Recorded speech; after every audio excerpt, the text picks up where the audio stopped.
আমরা আজকে যে বিষয়টা নিয়ে কথা বলবো যে বর্তমানে বাংলাদেশের মানসিক স্বাস্থ্য সংকট এবং এর সম্ভাব্য সমাধান নিয়ে প্রথমে যে বিষয়টা জানতে চাই যে বর্তমানে বাংলাদেশের মানসিক স্বাস্থ্যের চিত্রটা আসলে কেমন? সত্যি করে বলতে কি, যদি এক কথায় বলি তাহলে মানসিক স্বাস্থ্য সংকটটা খুবই ভয়াবহ আকার ধারণ করেছে আমাদের দেশে। এর প্রধান কারণ যে মানসিক স্বাস্থ্য নিয়ে আমাদের নীতি নির্ধারক যারা, তাদের আসলে কোনো মাথা ব্যথা নাই। কারণ আপনি দেখুন যে স্বাস্থ্য যদি আমরা বলি এক কথায়, ইভেন ওয়ার্ল্ড হেলথ অর্গানাইজেশন, বিশ্ব স্বাস্থ্য সংস্থার কথাও যদি বলি, তারা কিন্তু স্বাস্থ্য বলতে বুঝিয়েছে যে গুরুত্বপূর্ণ কতগুলো কম্পোনেন্টের কথা, যেমন একটা শারীরিক আর একটা হচ্ছে মানসিক, প্রধানত এই দুটি, এর বাইরে সামাজিক বা অন্যান্য বিষয় আছে। তো শুধু একজনের যদি রোগ না থাকে তাহলেই যে সুস্থ তা কিন্তু না, মেন্টাল অ্যান্ড ফিজিক্যাল সাউন্ডনেস থাকতে হবে তার মধ্যে। তো এই যে আমাদের দেশে কি হচ্ছে, আমরা ফিজিক্যাল আসপেক্ট নিয়ে, হেলথের যে ফিজিক্যাল আসপেক্ট, এটা নিয়ে এত বেশি গুরুত্ব দিচ্ছে নীতি নির্ধারকরা, সেই তুলনায় মানসিক স্বাস্থ্য কিন্তু একেবারেই গুরুত্বহীন এবং অবহেলিত একটা দিক। এবং এই মানসিক স্বাস্থ্য যে সংকট, এটা মূলত প্রধান কারণ এটি যে নীতি নির্ধারকরা মানসিক স্বাস্থ্যকে স্বাস্থ্যের একটা গুরুত্বপূর্ণ কম্পোনেন্ট হিসেবে ভাবতেই শেখেন নাই।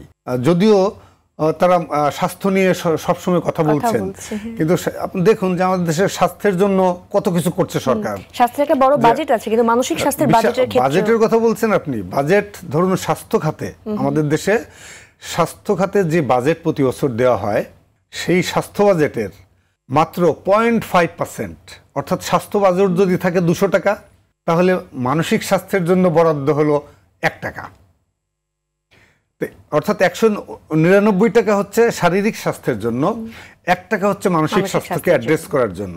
এবং এই 1 টাকার মধ্যেও আবার শারীরিক স্বাস্থ্যের কম্পোনেন্ট আছে, যেমন সাইকিয়াট্রিস্ট যারা, সাইকিয়াট্রিস্টরা কিন্তু বেসিক্যালি দে আর ফিজিশিয়ান, তারা ডাক্তার, কিন্তু তার ভিতর থেকে তারা আবার মানসিক স্বাস্থ্য বিষয়ে কিছু ট্রেনিং তারা নেয়, বিশেষজ্ঞ, কিন্তু তারা বেসিক্যালি ডাক্তার। কিন্তু এই যে 0.5% বা 200 টাকার 1 টাকা, এটা কিন্তু ওই সাইকিয়াট্রিস্টদের পেছনেই মূলত ব্যয় হয়। আর সত্যিকার অর্থে মানসিক স্বাস্থ্য বলতে আমরা যা বুঝি এবং সেই ক্ষেত্রে যে অ্যাড্রেস করা, এটা কিন্তু ইনফ্যাক্ট হচ্ছে না। তা সেই দৃষ্টিভঙ্গি থেকে এটা ভয়াবহর থেকেও আরো বেশি কিছু যদি হয় তাই।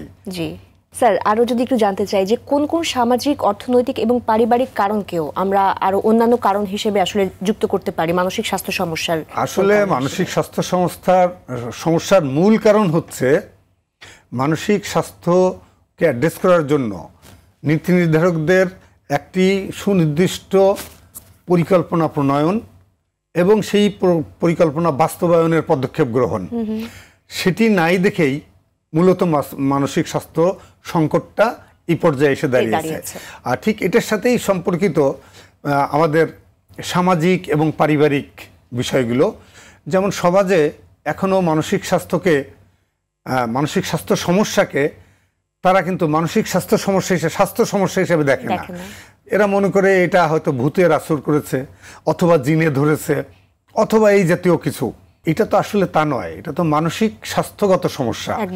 তো এই যে গ্রামীণ ট্যাবু, যে গ্রামীণ সমাজ বা ইভেন শহরেও যে এটাকে মানসিক স্বাস্থ্য সমস্যাটাকে তারা স্বাস্থ্য সমস্যা না ভেবে মনে করছে যে এটার উপরে জিনের আসর করেছে বা ভূতের আসর করেছে। তো এটা তো ঠিক নয়, এটা তো বিষয়টা সত্যও নয়। এবং এটা কেন হয়েছে?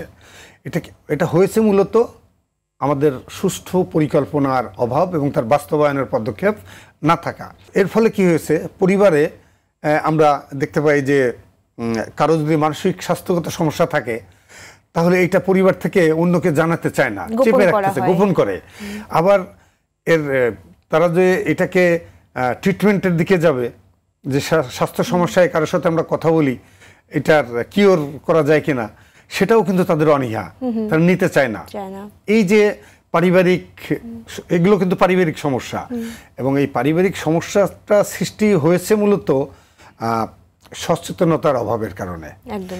ইভেন আমাদের দেশের সোকল্ড, আমি সোকল্ড বলবো এই জন্য যে শিক্ষিত মানুষ যারা, তারাও কিন্তু সত্যিকার অর্থে এই মানসিক স্বাস্থ্য সমস্যাটাকে সমস্যা হিসাবে দেখে না। আসলে দেখলেও অনেকে অ্যাকসেপ্ট করতে চায় না যে এটা মানে অনেকটুকু আসলে তাকে ডাউন করে দেখার একটা প্রবণতা। ডাউন করে দেখার কারণটাই হলো সচেতনতার অভাব। এটা হচ্ছে পারিবারিক এবং সামাজিক একটা বিষয়। আবার এটার সাথে অর্থনৈতিক ব্যাপারটাও জড়িত আছে এই জন্য যে ধরুন আপনার যদি মাথা ব্যথা করে বা পেট ব্যথা করছে, কোনো অস্বস্তি ফিল করছেন, আপনি কি করেন? সাথে সাথে একজন ডক্টরকে কনসাল্ট করেন। কিন্তু কেউ যদি খুব বেশি ডিপ্রেশনে ভোগে অথবা খুব বেশি উদ্বিগ্ন হয় কোনো ব্যাপারে, অ্যাংজাইটিতে ভুগছে, বা কোনো কাজ সে দেখা যায় বারবার করছে, রিপিটেটিভ ওয়ার্ক করছে, যে ওটা যে একটা সমস্যা, আচরণগত সমস্যা, এটা কিন্তু সে বুঝতে পারছে না।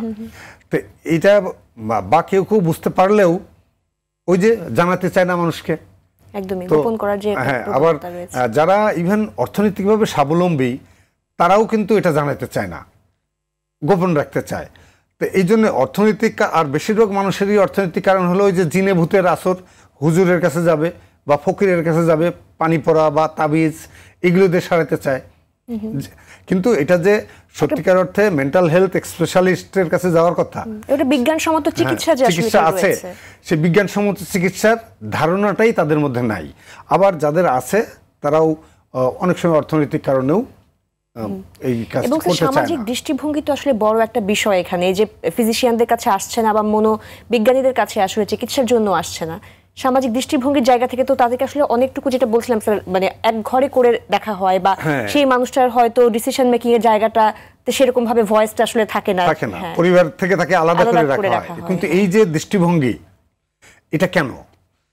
এটা বুঝতে গেলে আমাদেরকে একটু শিক্ষা ব্যবস্থার দিকে যেতে হবে। কারণ হলো যে আমরা যদি স্কুল কলেজে, বা আমি যদি আরো স্পেসিফিক করে বলি যে সেকেন্ডারি, হায়ার সেকেন্ডারি, এই লেভেলগুলোতে যদি মানসিক স্বাস্থ্য বিষয়ক ধারণা বা মনোবিজ্ঞান সম্মত কনসেপ্টগুলো যদি রাখা হতো, তাহলে কিন্তু স্কুল থেকে সে যে সাবজেক্টই পড়ুক না কেন, মাস্টার্স হয়তো সে অনার্স মাস্টার্স করেছে, হায়ার এডুকেশন করেছে, কিন্তু মানসিক স্বাস্থ্য সম্পর্কে তার কোনো কনসেপ্ট নাই, জানেই না সে। এই যে সামাজিক যে ট্যাবুটা, এটার কারণ হলো ওটাই, যে সে ছোটবেলা থেকেই এই সম্পর্কে পরিচিত না। তা এই পরিচিতির জন্য, অর্থাৎ তাদেরকে সচেতন করার জন্য এই প্রক্রিয়াগত ঘাটতি আমাদের দেশে রয়েছে। সেটা সিলেবাস কারিকুলাম থেকে প্রচারণা ইত্যাদি বিষয় রয়েছে। একদমই। সুতরাং বিভিন্ন জায়গা থেকে সামগ্রিকভাবে একসাথে চেষ্টা করতে হবে মানসিক স্বাস্থ্য নিয়ে সচেতনতা বাড়ানোর ক্ষেত্রে। হ্যাঁ, সচেতনতা বাড়াতে গেলে অনেকভাবে ধাপ এখানে রয়েছে। আপনার মিডিয়া তার মধ্যে একটা, কিন্তু মিডিয়াতে আসার আগে প্রথম হলো প্রাতিষ্ঠানিকভাবে তাকে সচেতন করা।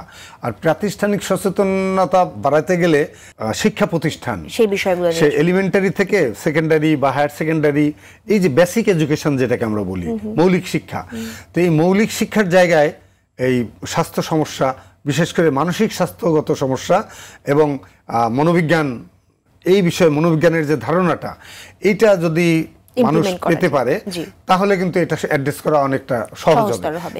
এবং তারপরে আমরা মিডিয়ার সহযোগিতা নিয়ে, বা মিডিয়ার মধ্যে আপনার ইলেকট্রনিক, প্রিন্ট, সোশ্যাল মিডিয়া সবটাই থাকবে।